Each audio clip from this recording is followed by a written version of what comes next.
c'est un sujet délicat. C'est un sujet qui touche de nombreuses femmes. C'est un sujet qui donne beaucoup de soucis parce que c'est difficile de prouver qu'on a été harcelé. C'est difficile de démontrer qu'on est victime d'un harcèlement au niveau de nos entreprises. Mais aujourd'hui, avec Maître Vanessa Balleroux, on pourra en parler et on pourra nous aider à trouver une solution à cette problématique. Maître Vanessa Balleroux, vous êtes avocate et avec vous, aujourd'hui, on parle harcèlement moral au niveau du travail. Bonjour et merci d'être avec nous. Merci à vous. Toute belle comme d'habitude. Hein? Merci. C'est comme une bouffée d'oxygène ce matin pour nous. Alors, qu'est-ce qui peut être considéré comme du harcèlement moral? Alors, la définition que nous donne le Code du travail, puisque c'est dans le cadre du travail que le harcèlement moral est défini dans la législation ivoirienne, le harcèlement moral, ce sont tous les actes, toutes les attitudes, toutes les paroles, tous les écrits qui vont avoir une incidence sur la santé, sur les conditions de travail du salarié. Et ces comportements, on va dire déplacés, doivent être faits, doivent être commis par l'employeur ou un de ses représentants, ou en tout cas une personne qui va utiliser son autorité pour obtenir des faveurs ou dégrader les conditions de travail du salarié. Mais j'ai envie de dire que tout le monde est donc victime de harcèlement moral, parce que dans les entreprises, souvent la courtoisie n'existe plus. Malheureusement. Alors il va falloir faire la distinction entre le management, c'est-à-dire le pouvoir de direction et d'autorité de l'employeur ou du supérieur hiérarchique, et un mauvais management ou du harcèlement moral, c'est-à-dire des comportements qui peuvent recevoir cette qualification-là. On va regarder si ça dégrade les conditions de travail de l'employé. À ce moment-là, on pourra envisager de parler de harcèlement moral. Mais s'il n'y a pas de dégradation, si c'est simplement un management un peu rude, un patron un peu dur, ou une patronne d'ailleurs, ou une supérieure, qui est un peu difficile, un peu dur, un peu rugueux, on va dire ça comme ça ne sera pas forcément du harcèlement. Le harcèlement, c'est quand ces agissements sont répétés, ce sont des intimidations, même des attitudes. Hein. Vous avez un employeur qui systématiquement refuse de vous adresser la parole. Vous avez un supérieur hiérarchique qui ne vous appelle plus en réunion, qui ne s'occupe plus de vous, qui vous laisse dans un coin de l'entreprise. Si ce comportement-là est répété et que ça a une incidence sur les conditions de travail de l'employé, à ce moment-là, on pourra parler de harcèlement moral. Mais si c'est simplement une personne qui est difficile, à ce moment-là, tant que ça n'a pas d'incidence ça ne dégrade pas vos conditions de travail, on ne pourra pas parler de harcèlement. Et si on est victime d'harcèlement, comment faut donc prouver qu'on en est victime? Alors la preuve se fait par tout moyen, puisque c'est un peu délicat, on est dans le cadre du travail, mais la preuve se fait par tout moyen, des témoignages par exemple de vos collègues, sachant que... C'est pas évident. Quel collègue va vouloir se mouiller? C'est pas évident, mais le législateur ivoirien, la loi l'a prévu. Alors, il est dit clairement dans le Code du travail que celui qui témoigne des conditions, des faits de harcèlement est protégé. On ne peut pas le licencier, on ne peut pas s'en prendre à lui. Il ne risque rien dès lors qu'il témoigne de faits de harcèlement. Donc, il y a une protection qui est prévue et organisée par la loi. D'accord, mais est-ce qu'il y a des sanctions? Oui, ce sont des dommages et intérêts. Juste ça? Des dommages et intérêts, oui. Alors, en l'état actuel des lois ivoiriennes, le harcèlement moral, à la différence du harcèlement sexuel, n'est pas encore pénalement réprimé. C'est-à-dire qu'on ne risque pas de peine de prison pour avoir fait du harcèlement moral, contrairement à d'autres pays comme la France, par exemple. Mais vous pouvez vous exposer à devoir payer des dommages et intérêts aux salariés qui seraient allés se plaindre à l'inspection du travail, puis au tribunal du travail pour des faits de harcèlement moral. Puisque vous ouvrez la parenthèse sur le harcèlement sexuel, quels sont les différents modes d'harcèlement qui existent selon vous? Les différents modes de harcèlement? Oui, parce harcèlement moral ou harcèlement sexuel? Juste les deux. Ce sont les deux qui sont prévus par le Code du travail, le harcèlement moral et le harcèlement sexuel, mais dans le cadre du travail. Mais le harcèlement sexuel, lui, il est prévu également dans le Code pénal, c'est-à-dire qu'on risque une peine de 1 à 3 ans d'emprisonnement et jusqu'à 3 600 000 francs d'amende en cas de fait de harcèlement sexuel. Mais donc le harcèlement sexuel peut s'appliquer, que ce soit dans le domaine du travail ou dans la vie de tous les jours. Seulement, le harcèlement moral n'intervient que dans la relation de travail entre un supérieur ou un employeur et un salarié de l'entreprise. Quelle est la procédure donc à respecter pour porter plainte? Alors, il faut saisir l'inspection du travail. Vous savez que le harcèlement moral va avoir des incidences sur les conditions de travail de l'employé. Donc, on saisit d'abord l'inspection du travail pour informer cette institution-là de la situation qu'on traverse dans l'entreprise. Il y aura ce qu'on appelle une tentative de conciliation. On va essayer de régler le problème. Potentiellement, on pourra permettre aux salariés d'aller voir un médecin du travail dans le cadre de la tentative de conciliation à l'inspection. Vous savez qu'il y a des médecins du travail qui sont aussi au sein de cette institution-là et qui sont habilités à venir essayer de régler la situation. Bon. Donc, si on ne trouve pas de solution au niveau de l'inspection du travail, à ce moment-là, le dossier est transmis au tribunal du travail, qui va lui aussi tenter une conciliation. Et s'il n'y a pas de conciliation, l'affaire ira devant le tribunal pour être tranchée. Finalement, ça doit être long? Ça peut être long, oui. Après, ça dépend du tribunal devant lequel vous vous trouvez. Mais ça, c'est le cours, j'ai envie de dire, habituel des affaires en justice. Ce n'est pas simplement parce que c'est du harcèlement moral que ça met plus ou moins de temps qu'un autre dossier de droit du travail.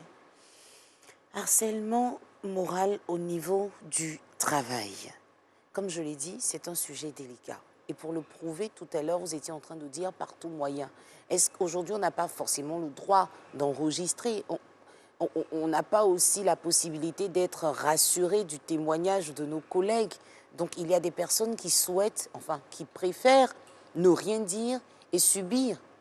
Alors, c'est vrai que il y a une problématique autour de la preuve, ça j'en conviens tout à fait, et surtout dans le monde du travail où il y a ce rapport de subordination, il y a ce rapport d'autorité là qui fait que c'est difficile pour un salarié qui vit cette situation-là de pouvoir rapporter les faits.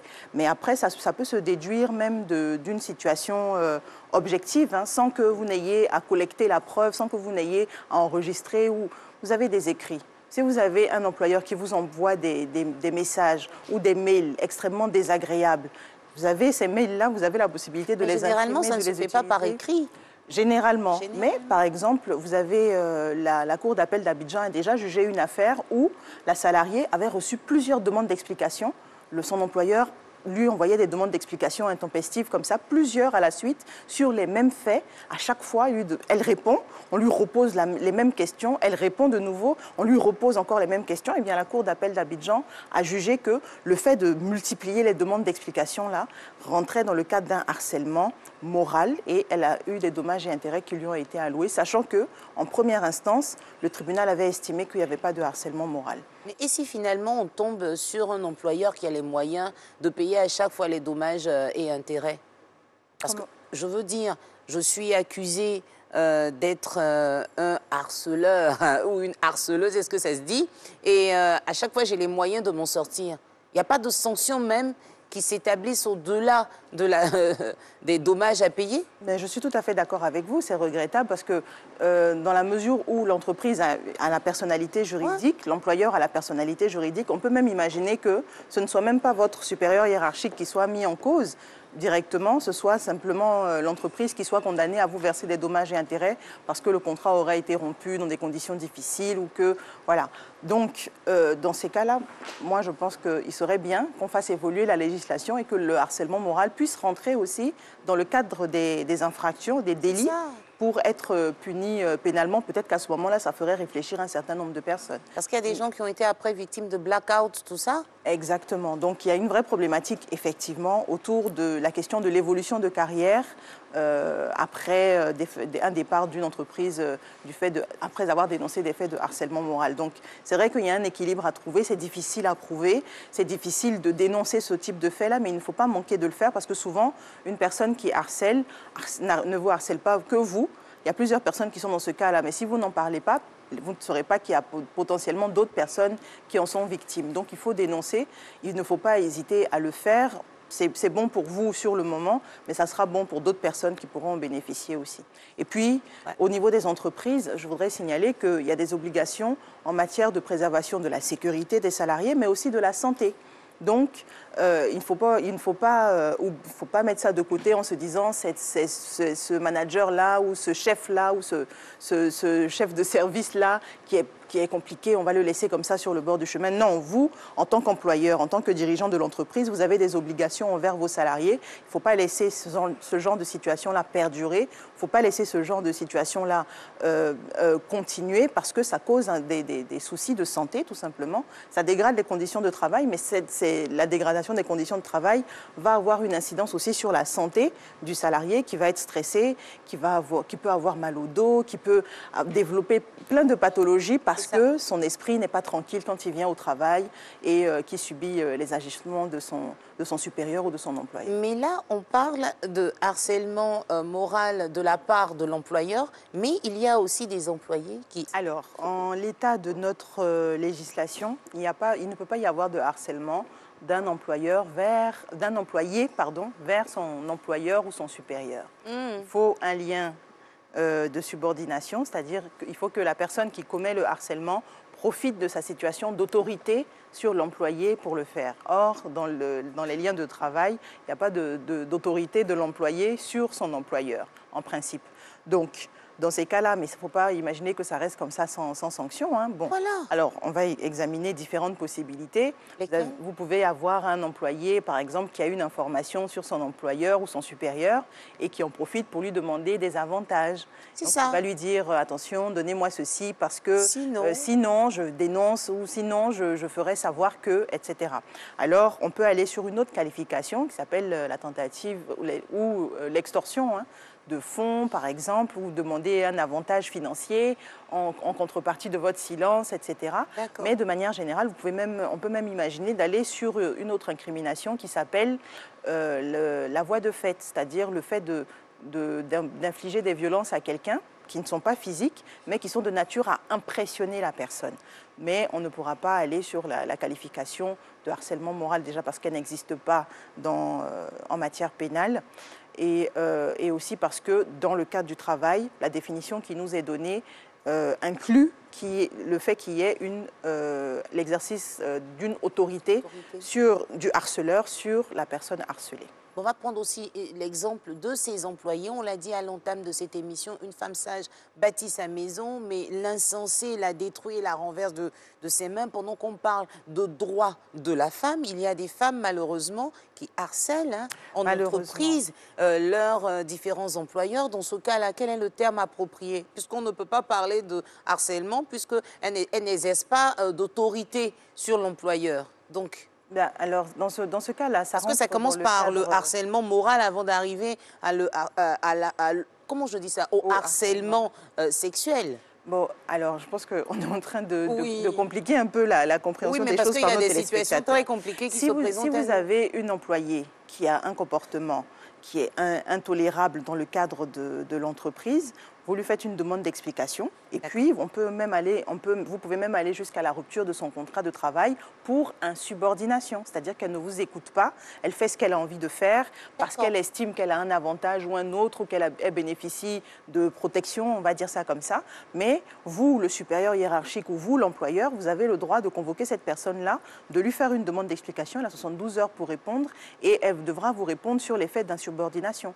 Vous ne m'écoutez pas, je vous donne des instructions que vous ne suivez pas. Madame, je vous demande de vous expliquer sur cette situation-là. Attention, on ne fait pas n'importe quoi dans l'entreprise, tout est bien organisé, tout est bien hiérarchisé. Et quel que soit le moyen par lequel on est rentré dans l'entreprise ou l'ancienneté qu'on peut avoir, parce qu'on peut être dans ces situations-là où on a des employés qui sont là depuis très longtemps, depuis même... beaucoup plus longtemps que le supérieur hiérarchique et qui n'entendent pas appliquer les instructions qui leur sont données.